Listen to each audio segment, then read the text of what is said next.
In the heart of a bustling city stood an old high-rise building, once a symbol of corporate success, but now a relic of a bygone era. Its top floors were rented out to a small marketing firm, Horizon Advertising. The company had only a handful of employees, and due to budget cuts, most of them worked remotely, leaving the office eerily empty most of the time. However, Jane, a young and ambitious graphic designer, often stayed late to meet tight deadlines, relishing the quiet solitude that allowed her to focus. One rainy Friday evening, Jane found herself alone in the office once again. The sound of rain tapping against the large windows created a soothing backdrop as she worked on her latest project. The dim lighting from her desk lamp cast long shadows across the room, giving the space a slightly eerie feel, but Jane was too engrossed in her work to notice. As the hours passed, Jane's concentration was interrupted by a faint rhythmic tapping sound. She paused, listening intently. It seemed to be coming from the office next door, which had been vacant for months. Assuming it was just the rain playing tricks on her, she shrugged it off and returned to her screen. But the tapping persisted, growing louder and more insistent. Jane's curiosity got the better of her, and she decided to investigate. Grabbing her phone for light, she walked out into the dimly lit corridor. The tapping continued, a steady beat that echoed through the empty hallway. She reached the door of the vacant office and pressed her ear against it. The tapping stopped abruptly, replaced by an unsettling silence. Feeling a shiver run down her spine, Jane hesitated but then turned the doorknob. The door creaked open, revealing the dark, empty office. She swept her phone's flashlight across the room, seeing nothing out of the ordinary, just empty desks and chairs covered in dust. Sighing with relief, she turned to leave when she heard a whisper, faint but clear, saying her name, Jane. Her heart raced as she spun around, scanning the room with her flashlight. There was no one there. Trying to stay calm, she convinced herself it was just her imagination.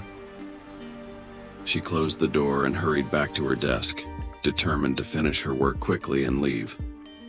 Minutes later, as she sat back down, her computer screen flickered, and the lights in the office dimmed momentarily. Jane's pulse quickened. Power outages weren't uncommon in the old building, but something felt off. She tried to concentrate, but the feeling of being watched was overwhelming. She glanced around nervously, half expecting to see someone standing in the shadows. Then, her computer screen went black and a single line of text appeared. "Help me," Jane gasped, pushing her chair back. The message blinked a few times before the screen went dark again. She frantically tried to restart her computer, but it remained unresponsive. The tapping sound returned, louder and closer, as if it were just outside her office door. Panic set in, and Jane grabbed her things ready to leave. As she reached the door, it slammed shut on its own. She yanked at the handle, but it wouldn't budge. Her breathing quickened, and she felt trapped. The lights flickered again, and the room was plunged into darkness.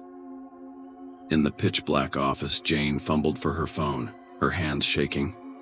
She turned on the flashlight and shone it around the room, desperately looking for a way out. The tapping was now inside her office, a relentless, maddening sound that echoed in her ears.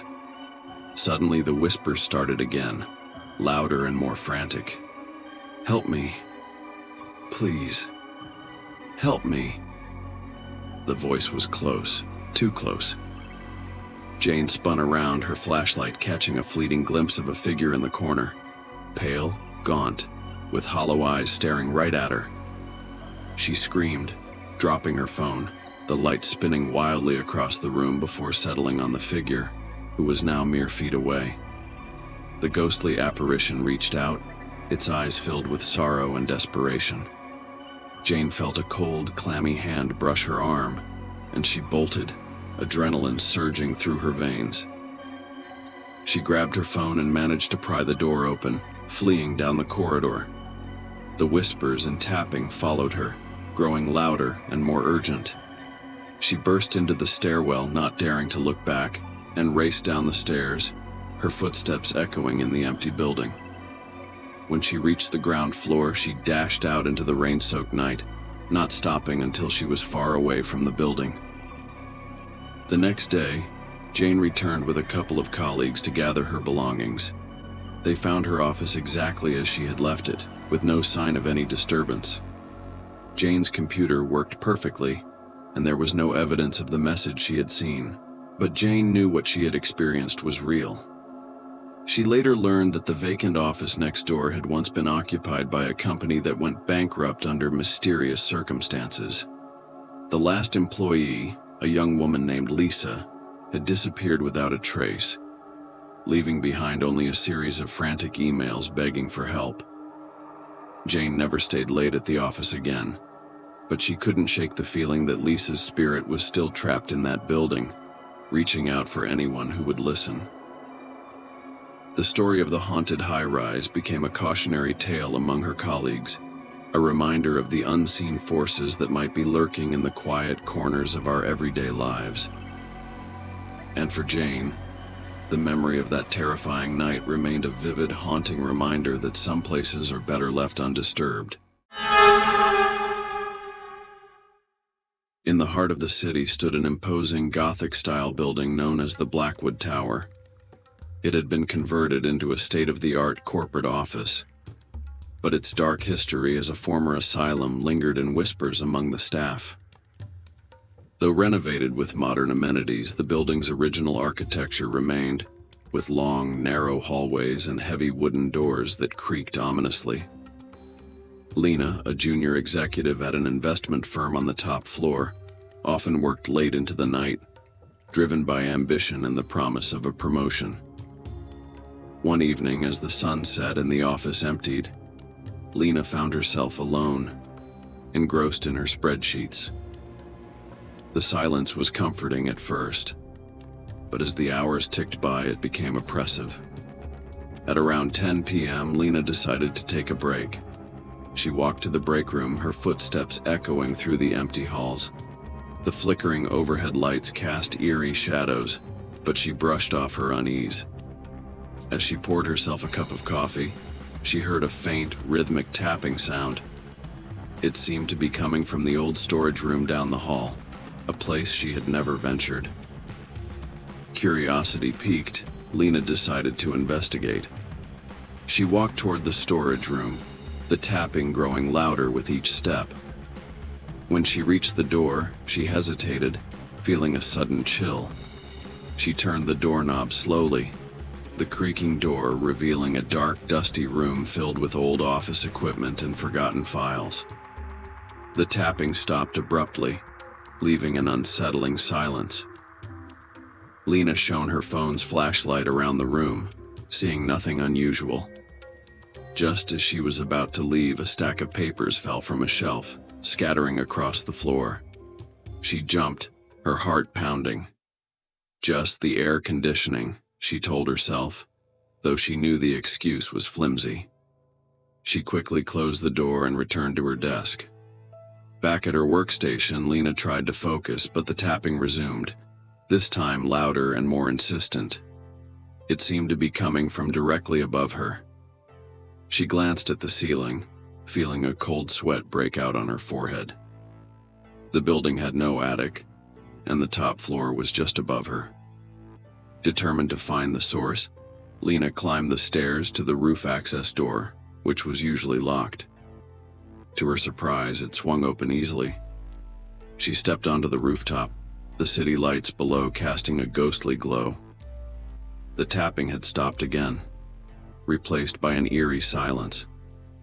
She walked to the edge, peering over, but saw nothing unusual. As she turned to go back inside, she caught a glimpse of a shadowy figure out of the corner of her eye. It was standing near the roof's edge, staring at her with hollow eyes. Lena froze, fear paralyzing her. The figure was pale and gaunt, dressed in tattered clothing that seemed out of place. It took a step toward her, and Lena stumbled backward, scrambling to get to the door. She darted inside, slamming the door behind her and racing back down the stairs. Breathless and terrified, she returned to her desk, trying to convince herself it was just her imagination. But the figure's hollow eyes haunted her. She decided to call it a night and pack up her things to leave. As she shut down her computer, the screen flickered, and a single line of text appeared. "Leave now." Panic surged through Lena. She grabbed her bag and rushed to the elevator. As she waited for it to arrive, the lights in the hallway began to flicker, and the temperature dropped noticeably. The tapping sound resumed, now echoing through the entire floor. She hit the elevator button frantically, her heart racing. The elevator doors finally opened, and Lena stepped inside, her hands trembling. As the doors began to close, she saw the shadowy figure standing at the end of the hall watching her. The doors shut, and the elevator descended, but it felt agonizingly slow. She could feel the oppressive presence following her, the air growing colder by the second. When the elevator reached the ground floor, Lena bolted out, not stopping until she was outside in the fresh night air. She took a deep breath, trying to calm her racing heart. As she looked back at the building, she saw the figure standing in a window on the top floor, still watching her. Lena didn't return to work the next day. She called in sick, trying to make sense of what had happened. She confided in a few close colleagues, who told her about the building's history as an asylum. There were stories of patients who had died tragically, their spirits allegedly haunting the premises. Determined to understand what she had experienced, Lena did some research. She discovered that a patient named Elizabeth had been kept in solitary confinement in the very room that was now her office. Elizabeth had been a talented artist, but had suffered from severe mental illness. She had spent her final days tapping on the walls, trying to communicate with anyone who would listen. Her death had been ruled a suicide, but rumors persisted that her spirit never left. Lena returned to work the following week, but she never stayed late again. She couldn't shake the feeling that Elizabeth was still there, watching, waiting for someone to hear her. The tapping sounds continued occasionally, always late at night, always when the office was nearly empty. The story of Elizabeth became a legend within the company, a chilling reminder of the building's dark past. New employees were told the tale as a cautionary story, and many chose to leave before the sun set. Lena's experience served as a warning. Some places are haunted by more than just memories, and the restless spirits of the past can still reach out from the shadows. For Lena, the encounter was a turning point. She moved to a new office in a modern building far from the eerie presence of Blackwood Tower. Yet, even in her new environment, she sometimes heard the faintest tap, tap, tap, a reminder that some spirits are never truly at rest.